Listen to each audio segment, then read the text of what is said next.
إلى موضوع آخر، حيث قررت الحكومة تطبيق رخص الاستيراد على المنتجات الفلاحية لتقليص فاتورة الاستيراد، لكن للقرار انعكاسات على السوق المحلية تجعل الفلاحين في مهمة صعبة لضمان استقرارها. والتفاصيل مع محمد سعداوي وعبد النور رحاب. قرار منع استيراد عدة منتجات فلاحية من الخضار والفواكه وإخضاع البعض منها لرخص الاستيراد جاء ليخفف من نزيف العملة الصعبة، لكنه نزل ثقيلا على الفلاحين، فهم مجبرون الآن على ضمان إمداد السوق الجزائرية بالكميات الكافية.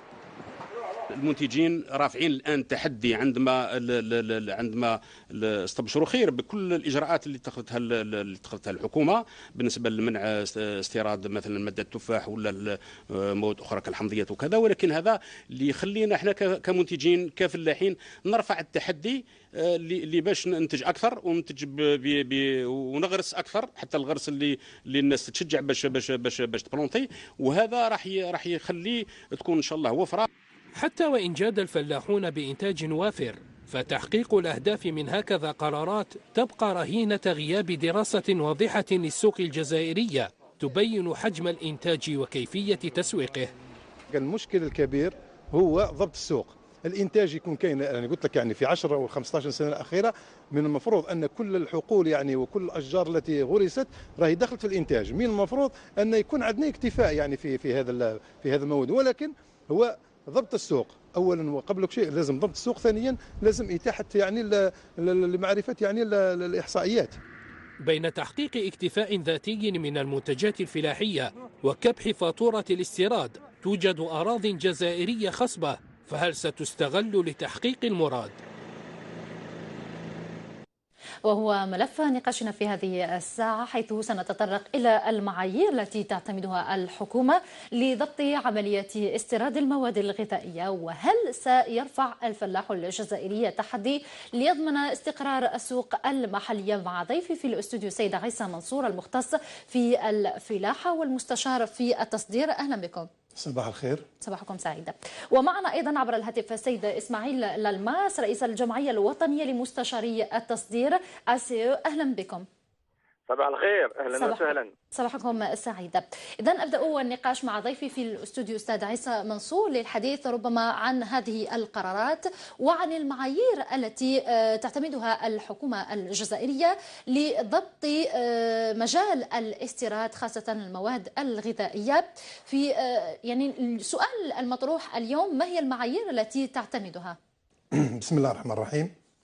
قبل ما نتحدثوا على المعايير نرجعوا للقرار في حد ذاته. يعني القرار هذا تاع منع استيراد المواد الفلاحيه واخضاع النشاط للرخص، من هذا القرار يعني جاء ايضا للتحكم في ومنع تسريب العمله الصعبه. من المفروض ان هذه الاجراءات يعني تستعمل لاجل يعني الحفاظ على الانتاج الوطني، من المفروض يعني، ولا يمكن ان نبرر يعني اتخاذ القرار بانه يعني ترشيد للنفقات. لازم نقولوها، يعني ما نجيبوش يعني المواد اللي ننتجوها محليا، وذلك لحمايه الانتاج الوطني وحمايه المنتج الفلاح. هذه من جهه. من جهه ثانيه تحدثي على المعايير، من المفروض ان يعني تحديد رخص الاستيراد يعني تندار يعني كي يكون عندنا يعني احصائيات يعني فعاله من جانب الانتاج ومن جانب الاحتياجات. في غياب يعني منظومه احصائيه فعاله من الصعب باش نقدروا يعني نعرفوا الاحتياجات نتاعنا من هذه المواد. نعم. وفيما يخص ربما هذه المعايير، تقولون أنه لازم الإحصائيات تكون فعالة لضبط الرخص وقائمة المنتوجات التي يمنع عنها. في رأيكم هل تم ربما تكون هذه المعايير قدمت أو تم ضبطها بناء على معطيات يعني فعالة صحيحة؟ هي يعني في الأصح يعني ماشي غير الإحصائيات، حتى ضبط السوق يدخل يعني. ضبط السوق ثاني راه يدخل، يعني كي يعود السوق فوضى كما راه عليه الان درك، يعني ما نقدروش نعرفوا بالضبط يعني يعني الاحتياجات. فهمتي؟ انا شفت باللي يعني في الايام الاخيره يعني طلب من جميع الوزارات، يعني بغض النظر يعني عن المواد الفلاحيه، ولا يعني باستصدار يعني قائمه يعني المواد التي تدخل في حصص الاستيراد. ولكن انا نظن يعني وخاصه في المواد الفلاحيه في غياب يعني الاحصائيات يعني الفعاله وفي غياب ضبط السوق من الصعب باش نلقاو يعني لو شيفر اكزاكت يعني من الصعب. نعم، نرى رأي السيد إسماعيل للماس بخصوص هذه النقطة فيما يخص ضبط السوق والمعايير المنتهجة لضبط مجال الاستيراد، بما أنكم أيضا رئيس الجمعية الوطنية لمستشاري التصدير. ما رأيكم السيد إسماعيل للماس؟ شكرا الأخت. والله أولا نفهم بأن ضبط الواردات أو ضبط الاستيراد هي داخله في اطار نشاط التجاره الدوليه، فالجزائر كما هو معلوم راهي داخله في يعني عندها علاقات وعندها علاقات يعني تبادل تجاري مع العديد من البلدان، وحابه تدخل في اطار المنظمه العالميه للتجاره، وبالتالي فعندها كذلك اشكاليه في هذا المجال، يعني فيها ضوابط في هذا المجال، وبالتالي ما نقدروش نكونوا منعزلين على باقي العالم. ولكن في نفس الوقت عندنا يعني ازمه فرضت نفسها علينا، وبالتالي علينا ان نقوم بترشيد النفقات وبحمايه المنتوج الوطني. فنظن بان ضبط السوق هذا يجي في اطار مدروس. حنا الشيء السلبي في هذه العمليه بان ماهيش مبنيه على واقع، ماهيش مبنيه على احصائيات، ماهيش مبنيه على معلومات، ماهيش مبنيه على تشخيص، وبالتالي ما عندناش معلومات حول السوق، ما عندناش معلومات حول الانتاج الوطني، ما عندناش معلومات حول الكميات الى اخره. فهذا كل يعطينا نظره على مدى يعني ارتجاليه بعض القرارات. ولكن في نفس الوقت علينا ان نفهم بان ما نقدروش نكملوا بهذه الوتيره. اليوم يعني فاتوره الاستيراد راهي فقط كل حسابات، والاستيراد الجزائري تراجع باكثر من 50% على يعني سعر البترول. فنظن بان على الحكومه ان تاخذ بعين الاعتبار كل هذه المعايير. نضيف الى ذلك هناك كذلك اساليب تقنيه اخرى نقدروا نستعملوها يعني نعتمد عليها في ضبط في ضبط الواردات، مثل مثلا وضع سياسه لا كاليتي لقياسات او معايير الجوده والامن الغذائي الى ذلك. نعم. سيد اسماعيل الماس، بالنظر الى اختصاصكم واطلاعكم على ربما هذه وضعيه ومجال الاستيراد، يعني ضبط الاستيراد، في رايكم ما هي المعايير التي اعتمدتها الحكومه لحد الساعه؟ والله اولا شوف المعيار الاول هو يعني المنتوج المنتج في الجزائر. فهناك منتوجات راهي موجوده في الجزائر وتستورد من الخارج في الوقت الحالي، مثل الفواكه الى اخره. وهناك كماليات كذلك نقدروا نستغناو عنها في ظروف ازمه. هذا كذلك يعني اليوم كلنا نتكلموا على حمايه المنتوج الوطني، تطوير المنتوج الوطني، تنويع المنتوج الوطني. في نفس الوقت رانا نكسروا فيه يعني الاستيراد يعني نشاط يعني معترف عليه دوليا، كل بلدان يستعملوه. ولكن اليوم عندنا انتاج وطني لازم نطوروه، لازم نكيفوه مع الواقع الحالي والجديد، وبالتالي فعلينا ان نحمي هذا المنتوج الوطني. نظن بانه هو المعيار الاساسي في السياسه الجديده للحكومه. نعم، شكرا جزيلا لك سيد اسماعيل للماس على هذه المداخله. اعود الى ضيفي في الاستوديو السيد عيسى منصور. اضافه الى النقاط التي تحدث عنها سيد اسماعيل للماس، اليوم نتحدث عن مشكله هي ضبط السوق الوطنيه لتحديد القائمه الفعليه التي لسنا بحاجه اليها ولدينا اكتفاء فيها.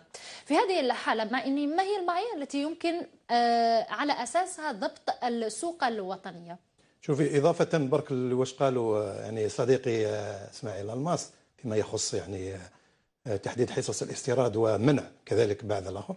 شوفي، هذه الإجراءات متاحة لنا في الوقت الراهن، ولكن هذه ما تكونش متاحة لنا إلى الأبد، لأن المنظمة العالمية للتجارة راهي تمنع هكذا إجراءات. وإحنا يعني سننضم إن آجلا أو عاجلا إلى هذه المنظمة. يعني ما لازمش نتكلوا على هذه الاجراءات باش نحموا المنتوج الوطني. المنتوج الوطني نحموه بالانتاج الوفير وبالجوده. هذه هي الحمايه الصحيحه، لان من الغدوه ندخلوا المنظمه العالميه للتجاره ممنوع لنا اي اجراءات منها يعني تعريفيه او غير تعريفيه او حصص الاستيراد ممنوعه علينا باش نديروا. يعني هما يعني يقول لك يعني ممنوع اي اجراء يعني اللي يحول دون يعني تدفق السلع في الاسواق العالميه. هذه لازم ناخذوها بعين الاعتبار. هذه على المدى القصير معليش عندنا هذا لامارج هذه نستعملوها حاليا، ولكن ما لازمش نتكلوا عليها. لازم نتكلوا على المنتوج الوطني، لازم ننتجوا بكميات كافيه وبجوده عاليه اللي نقدروا ننافسوا بها هنا السلع الاجنبيه اللي تدخل، وحنايا ثانيك باش السلعه تاعنا تلقى يعني حصص لها في الاسواق الخارجيه. في هذه الحاله كيف يمكن ان نحمي المنتوج الوطني ونساعد ونشجع على الانتاج المحلي؟ يعني كان في خطوه جيده وهي قائمه تمنع استيراد المواد التي تصنع في محليا. نعم. شوفي، راني نهضروا على شعبة تاع الفواكه يعني الاشجار المثمره. نعطي لك يعني واحد الاخر. يعني شوفي هذا الشعبه هذه تطورت يعني تطور كبير في ال 15 سنه او ال 10 سنوات الاخيره. يعني عندما طبق البرنامج المخطط الوطني للتنميه الفلاحيه عطوا لها يعني قيمه كبيره. وشوفي في نشوفوا في مناطق يعني الهضاب العليا وفي المناطق الصحراويه حولت كل الاراضي الغير منتجه للحبوب حولت الى اراضي الاشجار المثمره. هذه من 10 ل 15 سنه. من المفروض ان هذيك الاشجار اللي غرست ذاك الوقت راهي دخلت في الانتاج. من المفروض ما يكونش عندنا يعني نقص في هذا المواد. ثاني نعطيك ثاني كرقم اخر نقدر نجزم يعني نقدر نقول لك باللي 60 الى 70% من مياه السقي يعني تستهلكها الاشجار المثمره. من المفروض ان هذه الاشجار المثمره يرجعونا للروتور. واش صرفنا كم اموال واش راهي تستهلك كمياه. من المفروض شوفي من على الورق لو كان تشوفي الاحصائيات يعني في ذاك الوقت كي كانوا يديروا الاحصائيات تاع يعني لنجاح يعني المخطط تصيبي يعني عدد الهكتارات التي يعني غرست من هذا الاخر حاجه كبيره جدا. من المفروض ان هذوك راهي دخلت الانتاج. راني قلت لك اين الخلل؟ راني قلت لك اخت ايمان شوف في غياب منظومه احصائيه يعني ما نقدروش نعرفوا. هذا هو الاشكال عندنا وخاصه الاحصائيات الفلاحيه منعدمه تماما وتندار بطريقه بدائيه. ما عندناش ما انا يعني ناكد لك بلي ما كانش يعني منظومه يعني احصائيه صحيحه. لما كانش عندنا الاحصائيات الصحيحه والفعاله ما نقدروش يعني نديروا سياسات تنمويه ونديروا تكون بطريقه عشوائيه يكون كل شيء غلط. هذا هو الاشكال. هذا الاشكال الاول. وزدت قلت لك على ضبط السوق. راكي تشوفي السوق يعني واش راه صاير فيه في كل المواد وخاصه المواد الفلاحيه منها يعني الانتاج الحيواني ولا الانتاج النباتي. تشوفي برك اسمحي لي اختي ايمان اللحوم البيضاء دجاج اللي تشوفي انت في ظرف شهر يعني يرتفع السعر 100%. يعني شيء غير معقول يعني. الى والخضر كذلك راكي تشوفي غير تساقط الامطار كيفاش تذبذب تدخل دور المضاربه في هذه. لا هذه هي لازم ضبط السوق. لازم نضبط السوق باليات يعني فعاله. كي نضبطوا السوق باليات فعاله وتكون عندنا احصائيات يعني فعاله ثانيك ثم نقدروا نشوفوا واش انتجنا واش لازم نستهلكوا. نعم. امام هذه الاختلالات هل يمكن للفلاح الجزائري ان يرفع التحدي؟ شوفي اخت ايمان والله العظيم ما لازمش يعني نحملوا الفلاح يعني الجزائري ما لا يطيق. صح هو قادر يرفع التحدي ولكن لازم نعطوا له الاليات باش يرفع التحدي. ما نقولولوش برك شاهدنا هذا يعني رفع التحدي وشاهدنا لاحظنا. ما نقولولوش احنا ما نقدرش نقولوا له يا الفلاح ارفع التحدي ونرجعوا احنا للور. لا هي لازم تكون سياسه. لازم تكون سياسه فعاله سياسه ناجعه. فهمتي؟ لازم شوفي الفلاح هذا اللي نطلبوا منه رفع التحدي ماهوش حتى مؤمن. هو موش مؤمن. المنتوج تاعو موش مؤمن. كيفاش راح نطلبوا منه؟ لا لازم نرجعوا شويه اللور ولازم نخدموا بزاف باش نقدروا نقولوا للفلاح يعني نقولوها له بالاخر نقولوا ارفع التحدي. ولكن ما دام احنا ما رافقناش وما دعمناش وما راقبناش يعني لازم ما نقدروش نطلبوا منه هذا الشيء هذه. ما نقدروش. نعم. شكرا جزيلا لكم سيد عيسى منصور على كل هذه المعلومات القيمه.